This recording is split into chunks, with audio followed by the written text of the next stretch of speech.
What's up guys, Delzinski here and welcome to my Royal Rumble Full Show review.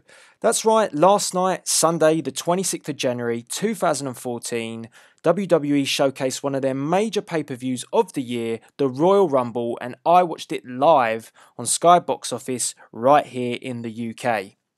Now this pay-per-view had some good points, some bad points, and then it had one outrageous point which has pretty much shook the WWE universe and left us all with rather a bitter and sour taste in our mouth. But we will get to that outrageous point a little bit later on in this full show review. So let's kick on and let's not dwell on that fact and let's move on to the pre-show which kick-started the pay-per-view, and it was the New Age Outlaws versus the Rhodes Brothers for the WWE Tag Team Championships. Now this was a good start to a pay-per-view, albeit being a title defense on the pre-show, which I can't agree with because I think that title defenses have to be on the main card. If you want any credibility for these title belts and these championships, they have to be defended on the actual card itself, not the pre-show. And ultimately, I think that these defenses and the outcomes of these matchups are really devalued when they're actually hosted on the pre-show. Just have a warm-up match to get people going and then have the title defenses on the main card moving forward, WWE, please. But anyway, this match was a decent one, albeit being on the pre-show, and Cody Rhodes and Goldust have most definitely come into their own since being paired up together. And I would say that Goldust has seemingly managed to turn back the clock, or maybe even more so evolved since coming back to the WWE. It's amazing that some of the moves that Dustin Rhodes has managed to pull off since his return to WWE. It's just absolutely unbelievable. Hurricane Ranas, and he also did a cannonball dive off of the ring apron, taking out the New Age Outlaws, and I thought that was a pretty decent spot. So, you know, full credit to Dustin Rhodes for actually making the Goldust character progress and actually be even better than his very first run in the WWE. Yeah, he's just got a whole new moveset in his arsenal, and it's great to see. But then again, not to be outdone, the New Age Outlaws haven't really skipped a beat either, or maybe we should call them the Old Age Outlaws. You know, Road Dogg, he's still epic on the mic, and not just that as well, Billy Gunn doesn't look like he's aged at all, and they complemented the tag team champions nicely. It was a good, solid matchup. Now the highlights of this match for me was Road Dogg going for the pump handle slam, which was reversed into Crossroads. That was fantastic. But this was not enough for the Rhodes Brothers to retain their tag titles, and the Old Age Outlaws were victorious. Now, as I said, it was pretty poor on WWE's part to have a title change on the pre-show, but I think the title change is right, and hopefully this will lead to the New Age Outlaws versus the Usos at WrestleMania 30, and the tag team title torch will be passed to the Usos to carry the division forward. This now also opens the door to a family feud between the Rhodes, which seems to be coming our way, as Goldust did actually eliminate Cody Rhodes in the Royal Rumble match itself. So all in all, this has had some good storyline development, and I think coming down the line, the build to WrestleMania 30, we've actually got two decent matches which could come of it. So, as I said, it was a good start to a pre-show. It's just unfortunate it was not on the main card itself. Okay. So that was the pre-show out the way, and now we move on to the main Royal Rumble card itself. And boy oh boy, did the match card kickstart the pay-per-view with a bang. Yes, we saw Daniel Bryan versus Bray Wyatt to kickstart this event. And look, this match was easily the match of the night. This match stole the show. This match even kicked the living crap out of the Royal Rumble match itself. This match raised the bar so high that I'm going to be honest, it was never beaten. These two guys, Daniel Bryan and Bray Wyatt, everyone says they're the future of the company. No, they are the here and now of the company. They should be in the top spots. And look, Vince McMahon and Triple H might not want to recognise it just yet, although they are coming round to it, but proof is in the pudding. The crowd's reaction to Bray versus Bryan compared to Orton versus Cena says it all. Take note of what the WWE Universe wants, and we want Daniel Bryan as the world champion. Nuff said. Now, as I said, this match did indeed, for me, steal the show. It did have everything. The performances were exceptional. It had drama, nail-biting moments, because you just didn't know who was going to win this match. And also, these two have had great storytelling in the build-up. Bryan was energetic as always, and no sign of the concussion causing him any problems, although WWE and the announce team did try and bring up the concussion storyline just again to build the story. However, Bray Wyatt, he was made to look awesome in this match, and the WWE seemingly really want to invest in the Bray Wyatt character, and they did this by giving him the victory at the Royal Rumble. Now, I wanted Daniel Bryan to win, but because this match was so good, it didn't bother me that Bray Wyatt won, and I also thought there was bigger things to come for Daniel Bryan in this pay-per-view. And oh boy, how wrong was I. Now, the match highlights for me were obviously Bray Wyatt's creepy spider walk. It really never fails to amaze me. I don't know where he's picked that up, but it's just, it kind of captivates you. It's like, what is that? But it is out and out amazing. And then obviously the spot probably of the match was the Sister Abigail into the ring barricade, where Daniel Bryan went for the dive through the middle rope, got caught, and bang, Abigail barricade. And Daniel Bryan was pretty much out of it from that point onwards. Other spots as well were the triple dropkick in the corner from Daniel Bryan. Just the energy that Bryan shows is always amazing. And it was a Sister Abigail that gained Bray Wyatt the victory. Now, with Bray Wyatt getting the victory and Bray Wyatt again making an appearance later on in this pay-per-view, WWE seemingly have drawn a line under this feud, and now Bray and Bryan will move on to pastures new. And I have to say that this was a massive moment for Bray. To go over Bryan, yes, but to also go over the man that is the talk of the WWE, not just by beating him, but beating him clean, was a perfect way to cement Bray Wyatt as a big name player, almost a main event player, Brodus Clay style.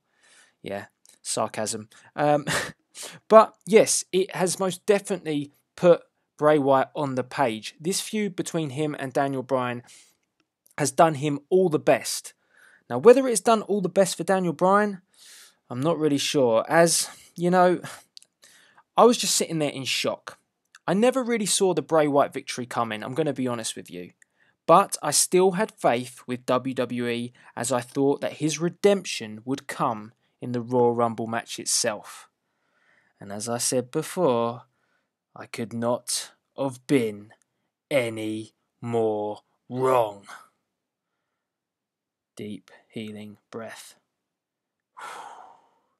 Okay, I'm over it.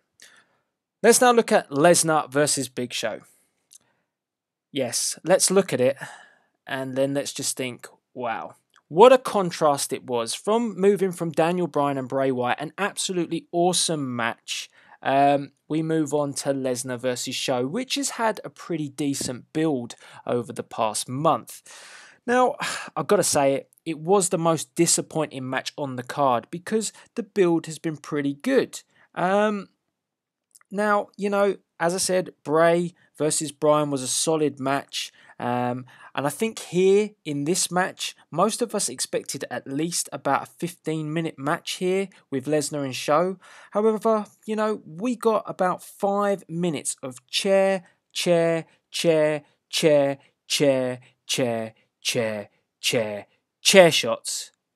to the Big Show.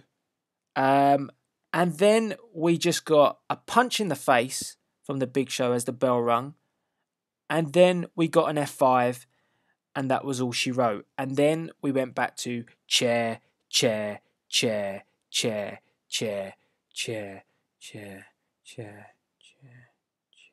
shots again. Um, yeah, really kind of threw me. I thought we were going to have a proper match here because, they did build up Big Show to being, big opposition to Brock Lesnar, and they redeemed the Big Show character slightly in the build to this, and then they went and took it all away. He might as well still be the 450-pound baby if you're going to do that to him. Now, the highlights of the match, well, there's only one, and it was the F5, because it does take a tremendous amount of strength for Lesnar to hit an F5 on someone the size of the Big Show. But the match just didn't live up to the build. I'd been discussing this, and I was kind of looking forward to this one. I don't really like the Big Show. I'm not a fan. I am a fan of Lesnar, but, to not really, have a proper match, it was just really Lesnar, taking out the Big Show, and not just that, making the Big Show look like a bitch, and also slightly humiliating. Yeah, it was disappointing. Show just got buried, basically.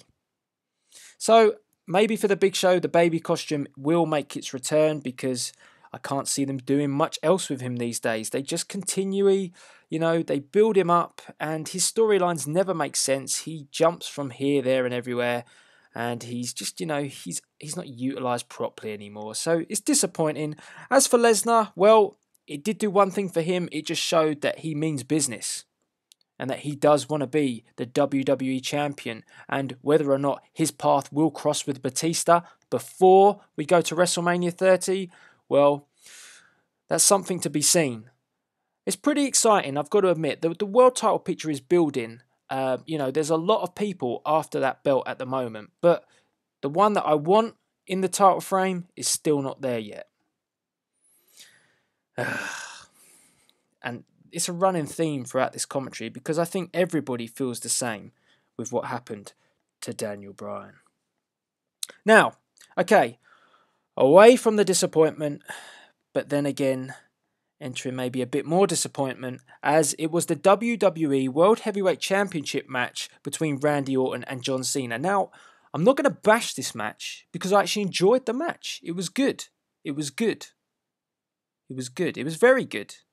However, first of all, this is something I've noted, and guys, please let me know via the comments box below if this has changed, because I don't remember it being made official. But what I'd like to know is, when has it been decided that the champion's entrance is first, and that the challenger makes the champion wait for his entrance? Was this, when has this become, a thing?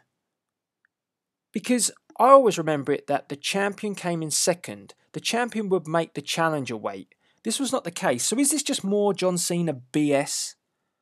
Because that's what it felt like to me. Why the hell is John Cena making the world champion wait for his entrance? Utter BS. Surely the champion calls the shots in this situation, but then again, I just remember we are talking about John, please give up, Cena. I'm sorry, it had to be said. I had to have the little Cena rant, because I don't think it's on. Anyway, back to the match, and as I said, the bar had been set very high from the first match of the evening, and unfortunately, this match was good, but it still couldn't reach that height. And also, to be fair to Cena and Orton, they did have their work cut out for them, because the crowd just were not buying into this match. We had Daniel Bryan chants, we had "This is awful" chants, we had Randy Savage chants, and that was just to name a few. Simply put, the crowd do not want Cena or Orton, for that matter, headlining their pay-per-views anymore. The tide has turned in terms of what the universe is buying into, and they are not buying bullcrap Cena, and they're just not buying Randy Orton either as a champion, although I am a fan of Randy Orton. Now, as I said, I'm not the biggest Cena fan, as you know, but, I did think he did okay in this match. I did think he had a decent matchup with Randy Orton. And the ending, again, well, this was where the match got good, because as Cena looked like seemingly the Super One was going to win this match and again become the world champion, we hear the duh! And oh my goodness, the Wyatts hit the ring and ultimately cost John Cena the WWE World Heavyweight Championship, which now very well leads me to believe that we are going to have a Cena Bray Wyatt feud heading into WrestleMania 30. Now, whether that's a good thing for Bray Wyatt, only time will tell, because you know, this is only going to be a good thing if John Cena does the job and lets Bray Wyatt beat him at a WrestleMania. And can you really see that happening? No, I can't. But guys, let me know what you think, because this works for Bray Wyatt. If Cena's going to do the job here, then fantastic. If he's not, then Bray Wyatt should not be entering a feud with John Cena. So, it was a very interesting outcome. Orton retains his title. Many thanks to the Wyatt family. Bray Wyatt pretty much costing John Cena the match, and then they did proceed to beat down John Cena. So there you have it. Unless Randy Orton drops the title at Elimination Chamber, he will be walking into WrestleMania 30, the WWE World Heavyweight Champion. And do you know what? I think that's not a bad thing. And I do think the match that we will have at WrestleMania will feature two members of Evolution, which is cemented in the Royal Rumble match itself. Yes, I think it's going to be an Evolution type feud coming round to WrestleMania 30. Now, let's forget about all that for a second and let's just rewind as to where I am at this point as I'm watching this pay-per-view. So I have seen Bray Wyatt potentially open up a feud with John Cena. Daniel Bryan has lost his match against Bray Wyatt. Daniel Bryan seemingly looks to be down and out and with no competitor now for WrestleMania. So it's all building in my head that the redemption, as I said before, is coming in this Royal Rumble match. There is no possible way WWE cannot let Daniel Bryan be in this Royal Rumble match. There's no way. He has to be involved. The crowd are so high for him. They want him in there. Everybody wants him in there. The crowd were chanting Daniel Bryan in the world title match. You know, he has to be in it. He has to. But he wasn't. He wasn't, and that is all I'm going to say on it. Well, and maybe this as well. He wasn't in it, and when the buzzer went for number 30, I think the crowd all thought it, I thought this was Daniel Bryan's number. And when Rey Mysterio came out, the array of boos was deafening. And I felt really sorry for Rey Mysterio because it wasn't his fault. He was booked that way. Vince and Triple H should be ashamed that they didn't put Daniel Bryan in this Royal Rumble. The crowd wanted it. The WWE Universe wanted it. And I just can't understand. I just cannot understand. Okay, I did say I was going to say no more, but let me just have this point as well. I cannot understand that a superstar that is so over and hasn't had a real credible WWE World Heavyweight Championship reign, I cannot understand why you just won't let him have that moment at WrestleMania 30. It doesn't matter if you're looking to put him in with The Undertaker, unless you're going to let him take the streak. And you're not going to do that. I can't believe you're going to do that. If you let Daniel Bryan take the streak, then that would be a very interesting twist, and possibly it would really show what you think of Daniel Bryan if you're willing to give him that accolade. But I can't see it. And if not, that means that Daniel Bryan is going to once again lose at a big pay-per-view. And that is wrong. That is why he should have won the Royal Rumble, be going to WrestleMania 30 and being crowned the new WWE World Heavyweight Champion, and all of this pain and effort and the patience that we've had with you, the patience that we've had with the WWE was all worth it. And that is all I'm going to say on Daniel Bryan. Listen to the universe. Stop listening to Vince McMahon. Now, anyway, rant over. On to the actual match itself. So, as I said, I was hugely disappointed with Daniel Bryan, but there were a few other disappointing points. Now, the Royal Rumble had a huge lack of surprises. And as I say, probably the biggest cock-up was leaving out the biggest star. But, with that being the case, we didn't have any, well, next to nearly any of the superstars that we thought were going to be surprises. We had no RVD, no Y2J, no Jake the Snake, no Papa Shango. Yep, if you didn't hear, apparently Wade Barrett gave up his number for Papa Shango. But then, Wade Barrett wasn't even in the Royal Rumble. No Too Cold Scorpio, and no Hogan, and no Warrior. The best surprise that we got was Kevin Nash, and Kevin Nash would have been fantastic if we had not seen Diesel a couple of years ago. So it did kind of confuse me as, WWE had promised some big surprise entrances and we just didn't get any of them. And, to touch again on the Wade Barrett thing, what's the point of this push that they've been giving Wade Barrett? The bad news Barrett persona. If you can't even get booked in the Royal Rumble match, well, that is bad news. But just for Wade Barrett. I mean, yeah, it's just poor booking on WWE's behalf. What's the point of giving the guy the push and he can't even feature on a major pay-per-view? Now, it wasn't all bad. Kofi Kingston had some great spots.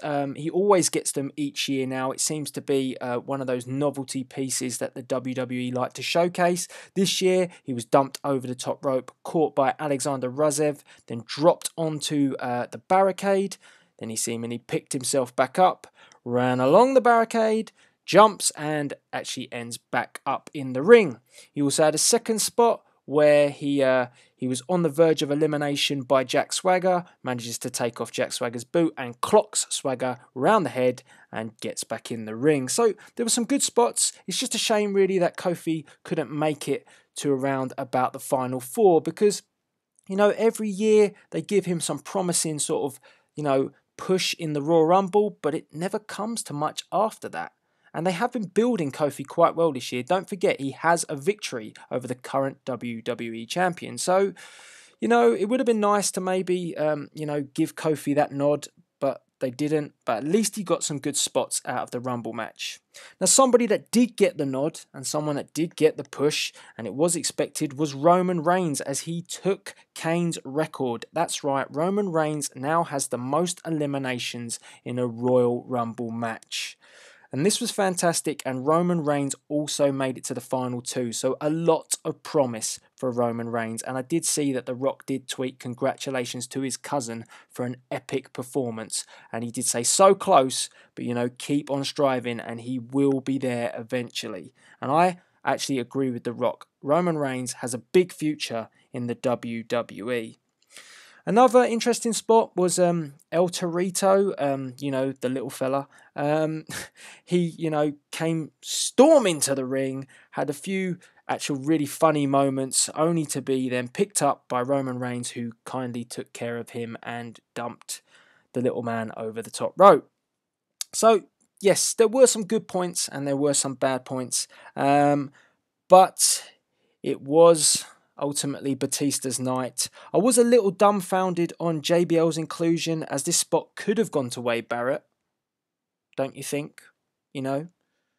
So they could have done that, but they didn't. And also CM Punk's time in the Royal Rumble. I was confused, or I was disappointed, in fact, that after drawing number one, he seemed to have no credit for the amount of time that he survived in the Royal Rumble match by the announce team.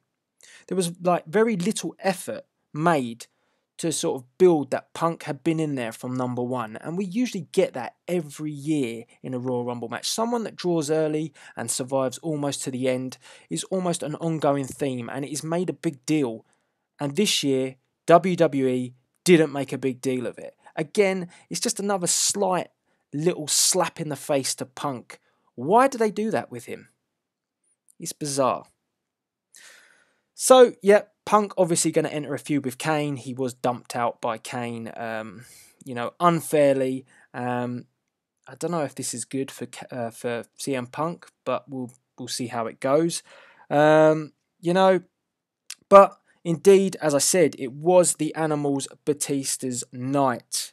Batista did win the Royal Rumble. Him, Reigns and Sheamus were in the final three, and the Animal was left the man standing tall and is now on his way to WrestleMania 30. Now, in my opinion, this was very predictable, and when I had realised that Daniel Bryan was not going to participate in the Royal Rumble match, you could pretty much see that the writing was on the wall, and this Royal Rumble had Batista's name written all over it.